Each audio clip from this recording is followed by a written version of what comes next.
Oo, mag-a-abroad ako. Kasi gusto ko mabago ang buhay namin.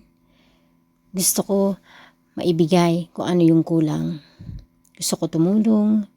Gusto mo maipadama ang pagmamahal. Yan ang unang nasa isip natin pag nag-a-abroad tayo. Oo, naibigay mo ang lahat.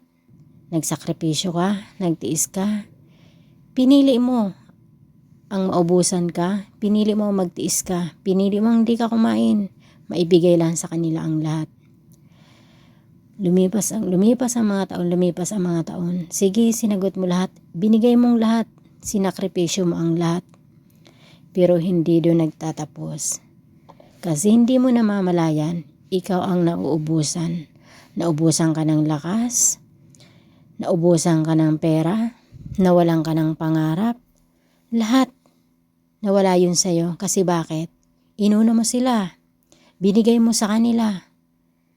Nung mga panahon na natupad mo na yung pangarap mo sa kanila, doon mo marirealize, kumusta ka?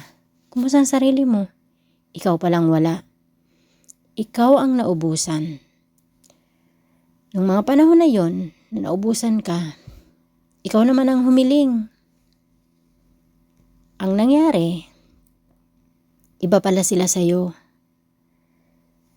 Kung ang iniisip mo, kung ano binigay mo, yun ang babalik sa'yo.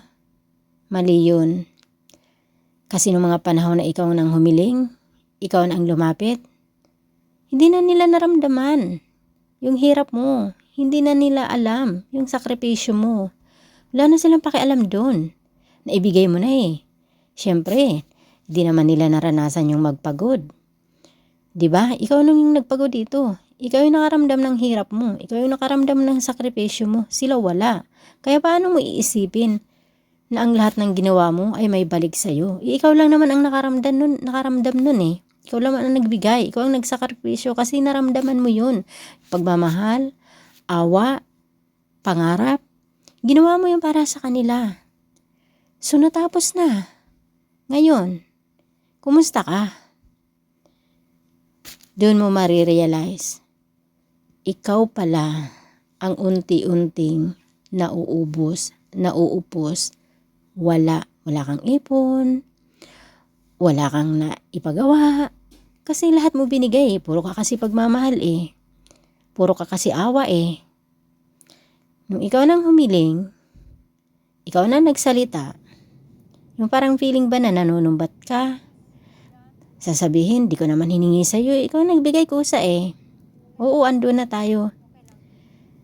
Kasi nga, yun ang nabuo na pangarap mo nung nag-abroad ka.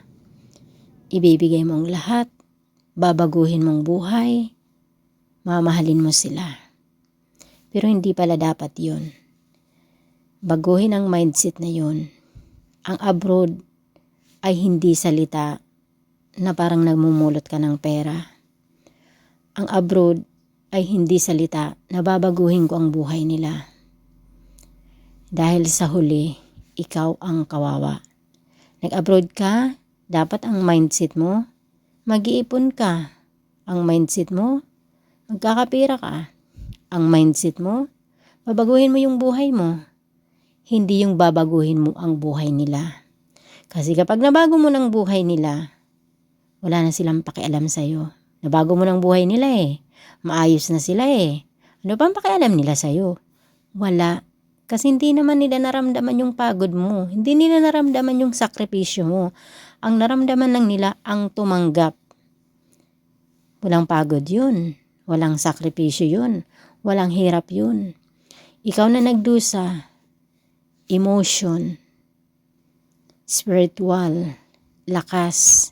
Binigay mo yun, di ba? Lahat naubos ka. Kaya ang salitang abroad, huwag ilagay sa isip na ikaw ay bangko, na ikaw ay impukan ng pera. Ang pag-a-abroad, ang iisipin mo dapat sarili mo. Lumayo ka para sa sarili mo. Lumayo ka para sa pangarap mo. Lumayo ka para sa sarili mo, hindi para sa kanila. Laging tatandaan, hindi lahat ng mapagmahal at mapagbigay, yun ang balik sa'yo. Dahil kadalasan, ang balik sa'yo, sama ng loob, lugmok sa problema, lugmok sa utang, wala ka ng lakas. Kaya para hindi pa huli ang lahat, ang isipin lagi, sarili mo muna bago iba.